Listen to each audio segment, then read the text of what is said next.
If you are acquainted with the antecedents of Nigeria's founding fathers, you will admit that they don't make men like those anymore. Let's begin this special with the father of Nigeria's nationalism. He is Herbert Macaulay, who deservedly sits on the 1 naira coin. Did you know he was the grandson of the first African bishop of the Niger Territory, Samuel Ajayi Crowther? Born Olayinka Macaulay Badmus on the 14th day of November 1864, Herbert founded Nigeria's first political party in 1928. His party, the Nigerian National Democratic Party (NNDP), won all seats in the 1923, 1928, and 1933 elections. This gentleman of many parts was an engineer. He doubled as an architect, a renowned journalist as well as a musician when it mattered.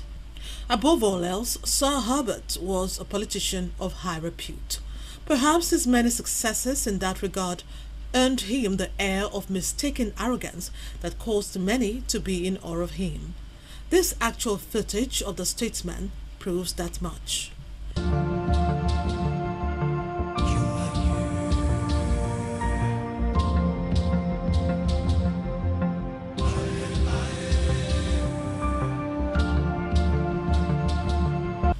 Thoroughbred aristocrat, I'd say.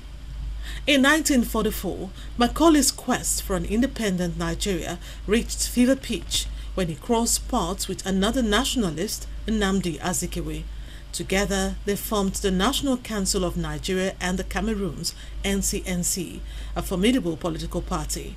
Sadly, 2 years later, on the 7th of May 1946, Herbert lost the battle of life to an ailment. He sleeps at the Ikoyi Cemetery in Lagos. Though gone, the ambition for a free Nigeria stayed alive with the actions of those he worked closely with politically. Like earlier mentioned, Nnamdi Azikiwe was already in the picture.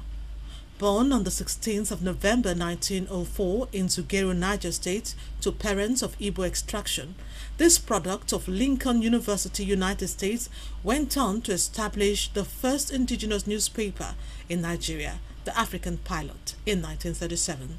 This he used as a major platform to agitate for independence. When it finally happened in 1960, Zeke of Africa, as he was fondly called, became Governor General and subsequently Nigeria's first president, following the change in status to a republic in 1963. Did I forget to mention that he was quite the speech maker? My good friend, the Prime Minister of the Federation, Alhaji Abubakar Dababa Balewa, in his broadcast the other night, committed what I thought was a faux pas, which a Prime Minister should not commit. Azikiwe's oratory skills remain unbeatable. The late elder statesman, who passed away on the 11th of May 1996, retired from active politics in 1983 after contesting for the presidency with the ticket of the Nigeria People's Party (NPP). Among other legacies, his image on the 500 naira note is a reminder of his contributions to the anti-colonial struggle. While Herbert Macaulay and Nnamdi Azikiwe were busy in the south, the agitation for independence was also a major agenda in northern Nigeria. Two figures stand tall. The name Ahmadu Bello pops up in major cities, either as a street name, public building, or institution of learning. Behind that identity is a national hero who was a descendant of Usman Dan Fodio. Sir Ahmadu Bello was born on June 12, 1910. You heard right, June 12. As Saldana of Sokoto, he negotiated Nigeria's independence by leading a political party he co-founded, the Northern People's Congress. Upon his return from studies abroad, he was appointed the first premier of northern Nigeria following the 1959 elections.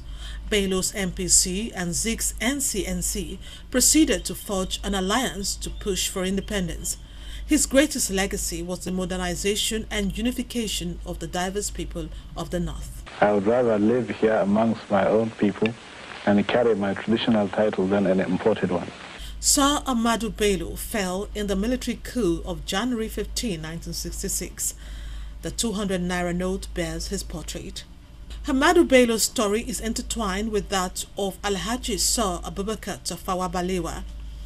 Born 1912 to a humble family, Balewa rose to become not just a London-trained teacher, but a vocal politician, using the Bauchi discussion circle he created in 1943 as a medium to educate the North academically and politically.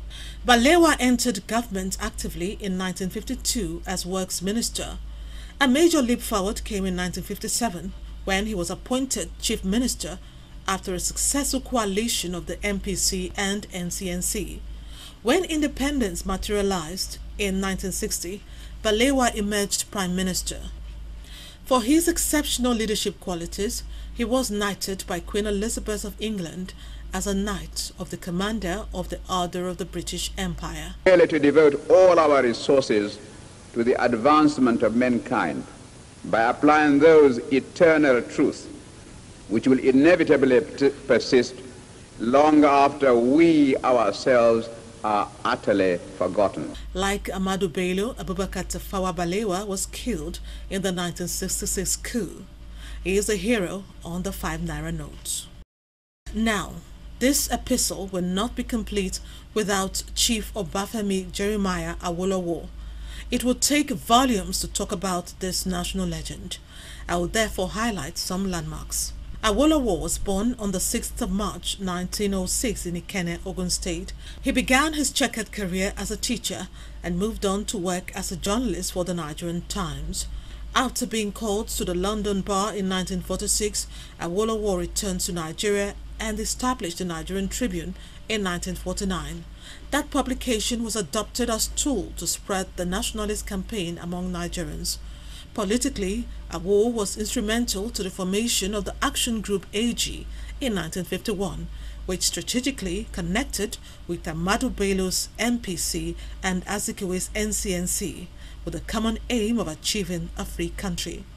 But the Action Group decided to organize in the north, and we now have branches in every village and hamlet in the northern region. Before he passed away peacefully on the 9th of May 1987, Chief Obafemi Awolowo was the first leader who made education and healthcare free for all. His very many legacies bordered on the principles of transparency and integrity. By the way, did you know Awolowo named Nigeria's currency the Naira? Yes, he did.